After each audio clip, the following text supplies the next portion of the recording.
नौजवान साथियों, मैंने बहुत खोल करके कहा था कि आप अपने विचार पक्ष में हो या विपक्ष में हो ये मायने नहीं है, लेकिन बात दिल की होनी चाहिए। और हम दिल के हाथों मजबूर लोग हैं, हम दिल से रिश्ते निभाते हैं। हमसे रिश्ते दिमाग से निभाए नहीं जाते, दिल से ही निभाए जाते हैं। और इस दिल के रिश्ते निभाने की वजह से हमेशा छले जाते हैं, हमेशा धोखा खा जाते हैं। आज तमाम साथियों ने अपने विचार बहुत खोल करके रखने का काम किया, और मैंने एक बात आपसे कहना चाहता हूं कि इमरान मसूद अपने आप में न कोई हैसियत रखता है, न कोई वजूद रखता है। इमरान को इमरान बनाने का काम आपने किया।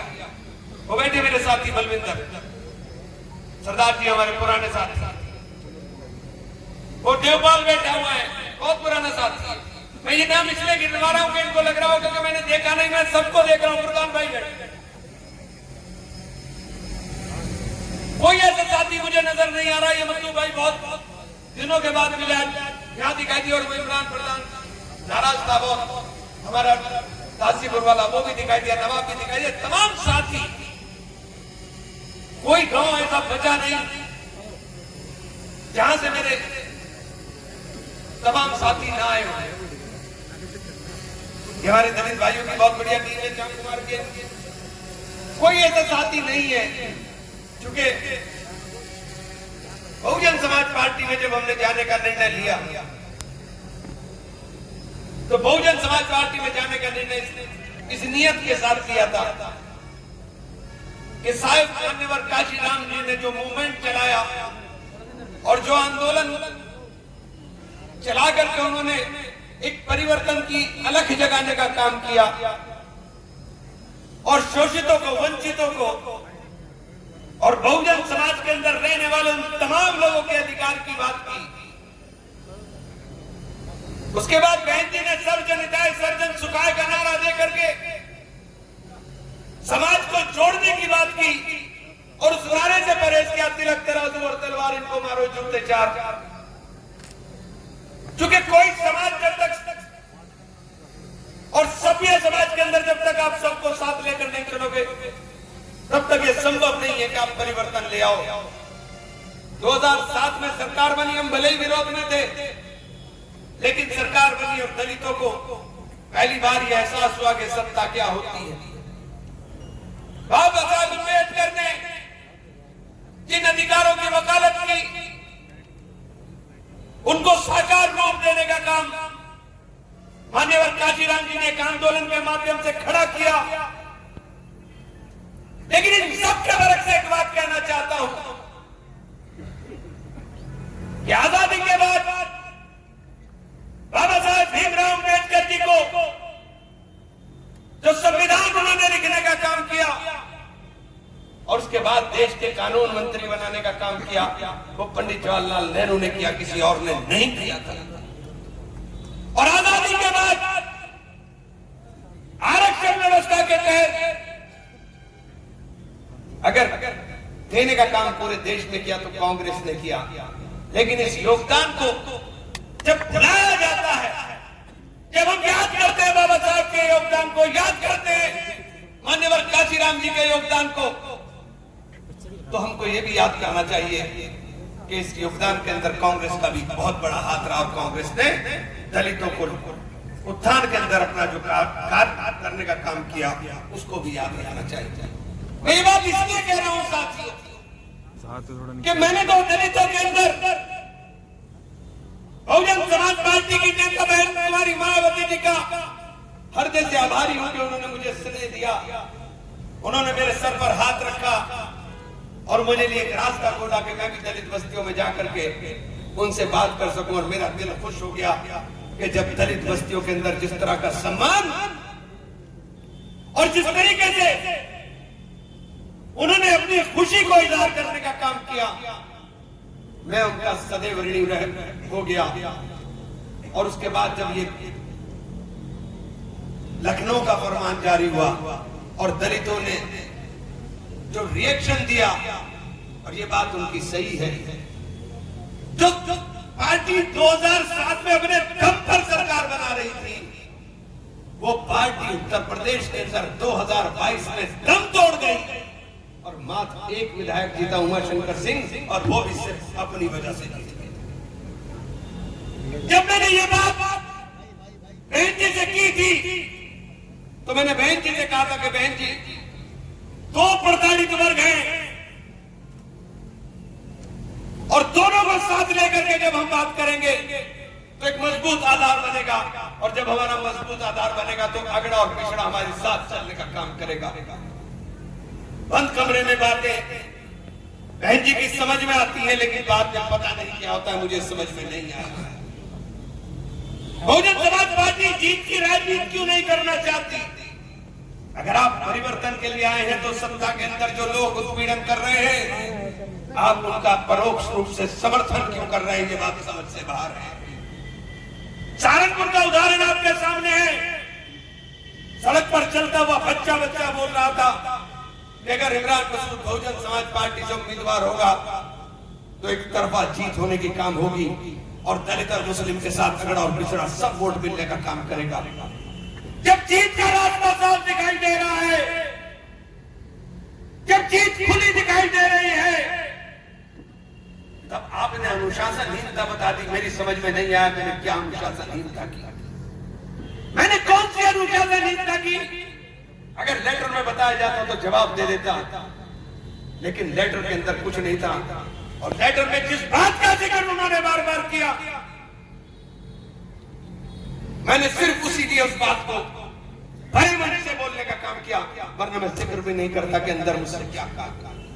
और जो और बातें हुई है मैंने बोली भी नहीं, कभी जिक्र भी नहीं, कभी जिक्र भी नहीं करेंगे हम। लेकिन इतना जरूर कहना चाहता हूं, बहन जी ने आजाद कर दिया, लेकिन बहन जी आपसे वादा करना चाहता हूं कि जो बंद कमरे में मैंने वादा किया था कि दलितों के लिए, शोषितों के लिए, वंचितों के लिए अपने जीवन को समर्पित करूंगा, मैं पूरे जीवन उस वादे को निभाने का काम करूंगा। आप भले ही लोगों के चढ़ाई में आकर के, आपके इर्द गिर्द जो लोग हैं, उन लोगों के अगर आप इतिहास का ध्यान करके देख ले तो आपको अंदाजा हो जाएगा। लेकिन आपको तो बंद कमरे से निकलने कोई नहीं देता। जब तक आप मिलोगे नहीं, बहन जी से मिलने वाले उत्तर प्रदेश के अंदर 450-500 लोग हैं, जो संगठन के लोग हैं, जिनके हाथ में बसता है और उनका हाल ही हो गया बेचारों का। मैं तो देखता हूं कि वो एक रुपए के लिए परेशान रहते हैं, क्योंकि टारगेट पूरा नहीं हो पाता है। मैं तो उनसे भी कहा, भाई तुमने अपना पूरा जीवन जिस मूवमेंट के लिए कुर्बान किया, अगर वो मूवमेंट सत्ता की प्राप्ति की बात नहीं कर रहा है तो इसका मतलब वो मूवमेंट के साथ धोखा हो रहा था। कोई दूसरा भी आदमी, हमारे जिले से एक नौजवान, बहुत नौजवान साथी, ऊर्जावान साथी और बहादुर साथी चंद्रशेखर उठ करके दलित मूवमेंट को, मिशन को लेकर के चलने का काम किया। उसके पीछे भी पूरी फौज लगा, उसके पीछे भी पूरा उसका भी काम खींचने की तैयारी। बड़ी दिक्कत यह है कि बेबाक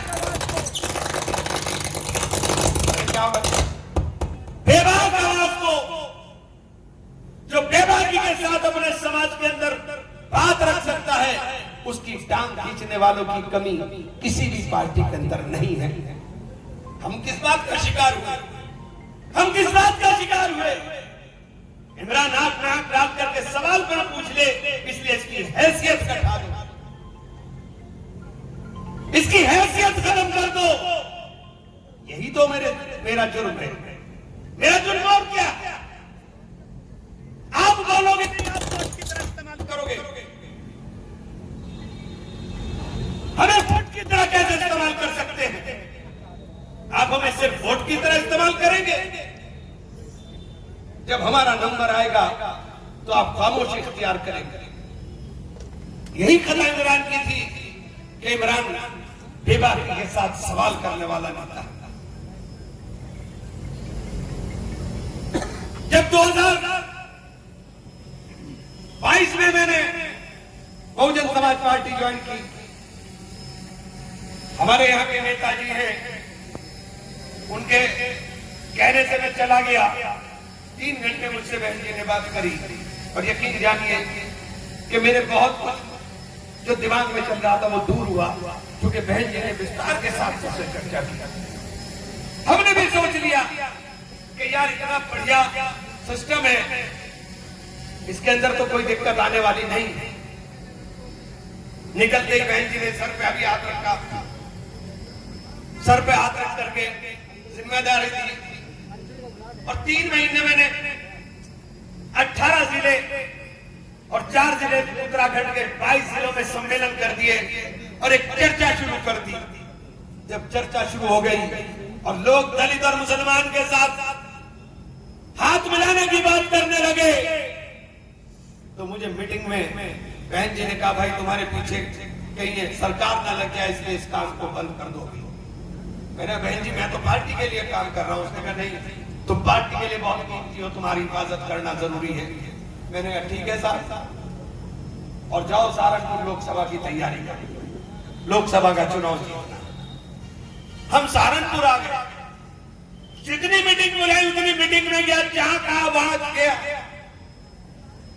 बस एक फरमान जो गाजियाबाद में बैठे हुए इनके हमारे बहुजन समाज पार्टी के मुख्य कोऑर्डिनेटर हैं, उन्होंने कहा साहब आपको ये बात इसलिए बता रहा हूं मैं कि मेरे निष्कासन के पत्र में आपने मुझ पर इल्जाम लगाया।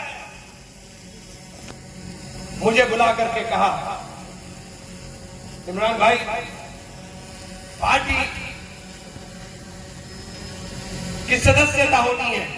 मैंने बहुत बढ़िया काम है, इससे अच्छा तो कोई काम हो नहीं सकता। बिल्कुल सदस्यता होगी। मैंने किताबें दी जो मुझे मैं दफ्तर में कराऊंगा और भेंट ने अभियान की शुरुआत कर दी। भेंट की तमाम न्याय पंचायतों में सम्मेलन कर करके सदस्यता की किताबें देने का काम कर दिया।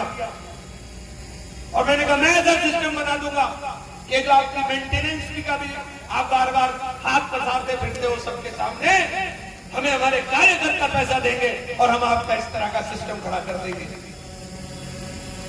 और हमने काम शुरू कर दिया और कुछ जमा भी करा दिया। फिर एक दिन जब यहां सहारनपुर आए थे साहब, मुझसे बोले ये नहीं होगा साहब। मैंने कहा और क्या होगा साहब? कि आपको 2.5 लाख सदस्य बनाने हैं। मैंने कहा 2.5 लाख सदस्य? राइन साहब आप इतने बड़े नेता हो, पूरी पार्टी चला रहे हो, क्या जेन्युइन 2.5 लाख सदस्यता आप आधे प्रदेश में भी बना पाओगे? जब मुझसे एक लोकसभा के अंदर बात कर रहे हो, कहले नहीं बस किताबें भर दीजिए। मैंने कहा फिर मेरी औकात 5 करोड़ की नहीं है। मैंने हाथ मेरी औकात 5 करोड़ रुपए की नहीं है। बस इसको अनुशासनहीनता मान लीजिए, क्या ये सच्चाई मान लीजिए कि मैं बिल्कुल सच्चाई के साथ काम करता हूं। सच्चाई के साथ काम करता हूं। और उसके बाद अचानक एक लेटर आता है और इल्जाम लगता है मैंने राहुल जी की तारीफ की। आपको याद होगा चुनाव चल रहा था और चुनाव चलते हुए मेरठ की सभा में मैं गया और मेरठ में एबीपी न्यूज के कार्यक्रम के अंदर मैंने राहुल जी के और प्रियंका जी के बारे में चुनाव के अंदर क्या कहा था। अगर उससे कुछ अलग मैंने कहा हो तो अनुशासनहीनता में आता। मैंने तो तब भी कहा था कि राहुल जी और प्रियंका जी दोनों के दोनों लोग बेइंतहा अच्छे, मैंने उनके साथ काम किया है और सही मायनों में उन्होंने जो इज्जत और सम्मान मुझे देने का काम किया, मैंने आप लोगों की वजह से उनके साथ ज्यादती करने का काम किया। क्योंकि आप लोगों को जुनून था, आपको जुनून था कि सरकार बनाएंगे, और मुझे भी हैरान कर दिया। वरना अच्छा खासा मैं बात था, आप लोगों ने मेरे टाइट वे पे हाथ रख करके पार्टी छुड़वाई थी, आपने छुड़वाई थी पार्टी मुझसे। मैं बिल्कुल छोड़ना नहीं चाहता था, जानते हो आप अच्छी तरह से। ये बेटे अब्दुल रहमान प्रमुख 2 या 3 आदमी हम थे सिर्फ, जो चाहते थे कि किसी सूरत में हम पार्टी न छोड़े। लेकिन आपने कहे पर, चूंकि मैंने पहले कहा, हमेशा कहा कि इमरान का वजूद इमरान से नहीं, इमरान का वजूद इन तमाम मेरे परिवार के सदस्यों से है, जो ये कहेंगे वो करूंगा। और आपके कहे पर जब फैसला हो रहा था, तब भी मैंने कहा था कि सरकार नहीं बन रही, 125 सीटें से ज्यादा मुझे समाजवादी पार्टी जीतती हुई नहीं दिखाई दे रही। और ये पूरा बयान लड़ना, तो फिर समीकरण सुन लो। 1700 बूथ है पूरे लोकसभा के अंदर, लगभग लोकसभा में 1700 बूथ है, जिनमें 1300 बूथ के लगभग देहात के हैं। हर बूथ के ऊपर जो तुम्हारी रिश्तेदारियां दूसरे लोगों की है, और जो मेरे मजबूत साथी बैठे हुए हैं, एक बात समझ लेना, मैं जो बात अब कर रहा हूं, क्योंकि अब जब फैसला आपने कर लिया कि हमें लड़ना है, तो फिर ये काम आज ही से लेकर के जाना। हर गांव के अंदर जो आपके बूथ है, किसी में 3 बूथ है, किसी में 4 बूथ है, जो हमारा वोट है उसे भूल जाइए, वो तो पड़ेगा। जो आपके गांव के अंदर हमारे दलित भाई हैं, सबसे पहले जो दलित भाई हैं, वो बहुत दर्द में है, बहुत तकलीफ में है। एक मजबूत गुंडा चला गया, उनके पास चले जाइए, उनसे बात कीजिए। जो अति पिछड़े लोग हैं, उनसे बात कीजिए। ये जो मार्शल लोग बैठे हुए, तुमसे सबसे कहना चाहता हूं, चाहे ठाकुर साहब हो, चाहे चौधरी साहब हो, चाहे सैनी साहब हो, मैं आपसे कहना चाहता हूं कि अपने अपने गांव के अंदर अगर आप लोगों ने 50 से 60 70 वोट का भी सिर्फ इंतजाम कर लिया, तो आपने 70 से 80 हजार वोट ऐसा ले आए जो वोट आपको मिला नहीं। अगर माइक्रो मैनेजमेंट करोगे तो चुनाव आपको कोई हराने वाला नहीं है। और एक गांव के अंदर एक कार्यकर्ता मजबूती के साथ ठान लेकर मुझे जिता के ले जाना है, ये बैठा भी था। इसको इन्होंने चिढ़ा के पिछले चुनाव में कहना, तेरा रिजल्ट देखेंगे, तेरा रिजल्ट देखेंगे। मैं इसे पूछ रहा, भाई कहां गया विक्की, कहां गया? तो विक्की कह रहे हैं, भाई जी रिजल्ट मिलेगा। तो विक्की बाबू ने किसी तरह करा, पैर पकड़े, पैसे दिए, जो चाहे क्या, मुझे नहीं पता, लेकिन इन्होंने 150 वोट निकाल लेगा वापस। झूठा सका वो 400 वोट का 150 वोट निकालेगा। अगर ये तय कर दोगे तो कौन हराने वाला है आपको? कौन हरा देगा आपको? और अब परिवर्तन जरूरी है, ये तय समझ लेना। अपनी बात हो गई, अब थोड़ी राजनीति की बात कहना चाहता हूं। किसान तबाह और बर्बाद कर दिया। कहां गया वो वादा कि फसलों के दाम दुगने होंगे? वादे में सवाल करोगे तो गद्दार कहलाओगे। वादे पर सवाल करने वाले को गद्दार कहेंगे। और धर्म के नाम पर नफरत परोसने वाले लोगों से अगर हमें लड़ना है ईमानदारी के साथ, तो फ्रंट लाइन के ऊपर लड़ना होगा। हमारे चौधरी साहब को, हमारे ठाकुर साहब को, हमारे सैनी साहब को और हमारे दलित भाइयों को। क्योंकि हम आपको कहना चाहता हूं, हम आ भी करते हैं तो हो जाते हैं बदनाम, वो कत्ल भी करते हैं तो चर्चा नहीं होता। मेरे मुंह से लफ्ज निकल जाए उससे बवाल खड़ा हो जाना है। हमने कह दिया गंगों के जलसे में कि भाई तुम्हें तो अपनी ताकत का अंदाजा नहीं, तुम ऐसे क्यों हो रहे हो? जैसे हनुमान जी को भी अपनी ताकत का अंदाजा नहीं था, लेकिन जब पहाड़ उतारने का नंबर आया तो हाथ को उठा कर दिया हनुमान जी पहाड़, उसके ऊपर भी चर्चा शुरू कर दी। अरे भाई तुम्हारा पेटेंट नहीं है सबके ऊपर, सब चीजों पर आपका पेटेंट नहीं है। ये देश आस्थाओं का देश है और इस देश के अंदर आस्थाओं का सम्मान, चाहे वो हिंदू है मुसलमान, सबको करना चाहिए। चाहे वो इमरान की आस्था हो या वो मेरे दूसरे संदीप चौधरी की आस्था हो, हमें सम्मान करना चाहिए।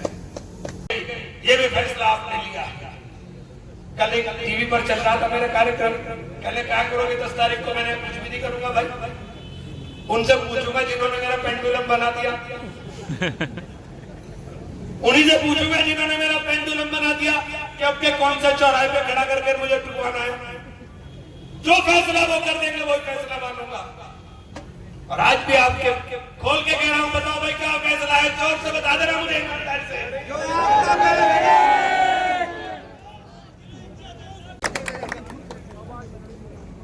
ये लोगों का एहसान है भाई। मैं 2 चुनाव लड़ चुका, कब को मैं पैदा हुआ, तो ये दोनों विधानसभा के लोग यहाँ आएंगे। और एक बात और साफ कर देना चाहता हूं, अगर हमारे साथ जाति करने की कोशिश की गई, सबके लिए कहना चाहता हूं, हमारा दिल खुला है, हमारे दिल में मन में किसी के लिए कोई नफरत नहीं। हमारा मकसद है चुनाव लड़ना, चुनाव लड़ना। आप टिकट दोगे तो भी लड़ेंगे, नहीं दोगे तो भी लड़ेंगे। अरे जोर से बताओ, लड़ोगे नहीं लड़ोगे?